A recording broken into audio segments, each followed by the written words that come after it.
Inside this box, I have the Galaxy S4 Mini. It's a lot like the Galaxy S4, many of the same features, but a smaller screen and a smaller price. Let's see if this little budget-friendly phone will impress me and you. It's a small box. Tamper-evident tape. Ooh, it looks so tiny. It's totally mini.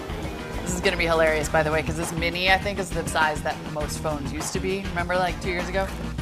All right, let's get it out of here. I continue to love Samsung's packaging, by the way. Eco-elegant, I call it. Oh, look at that little nubbin. So cute. 4.3-inch display. It's like almost the size of an old iPhone. So teeny. I'm cracking myself up here.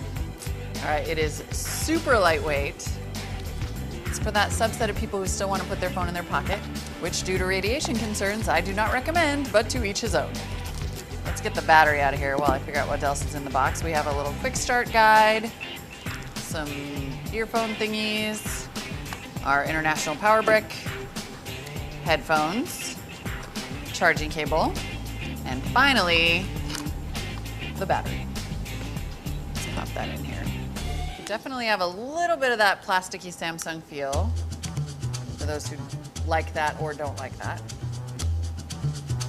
It's impossible to get the back off, apparently. Seriously, what is the deal with that? Am I missing something? No. If I break a nail in this mini, I'm gonna be mad. Of course, if I break this mini, I'm gonna be madder. I did it. I'm less in love with the packaging, but the packaging in this case is the phone.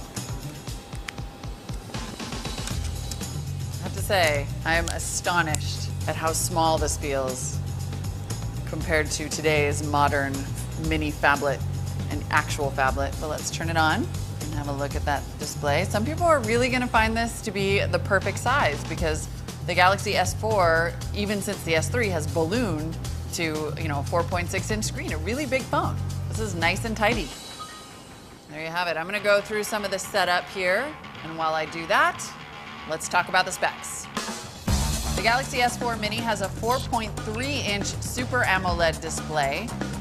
It's a 960 by 540 resolution, which is a little disappointing, but remember, this is the cheaper model. It runs a 1.7 gigahertz dual-core Qualcomm Snapdragon 400 processor powered by 1.5 gigabytes of RAM. It has just 8 gigs of onboard storage, although it is expandable via microSD up to 64 gigs. It runs Android Jelly Bean 4.2 with Samsung's TouchWiz UI. You're either a fan of that or you're not, but you can always customize at least a little bit.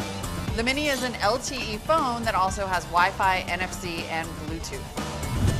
It has a removable 1900 milliamp hour battery, which our editors say can last a full day of moderate to heavy use. The camera on the S4 Mini is 8 megapixels compared to the S4's 13 megapixels, and it also has a front-facing HD camera. It does get many of the features of the bigger S4, like Smart Stay, which keeps the display on if you're looking at it, motion control for pausing video or audio, and Group Play for sharing music with other Samsung phones. The full unlocked price is $580 US. The S4 Mini does seem like a perfectly premium phone, and in fact, its price is not that much lower than the S4 at $580. So I would say this is not a budget option. This is all about having a phone that's smaller than something like a Nexus 4, smaller than the big brother S4, something maybe closer in size to an iPhone.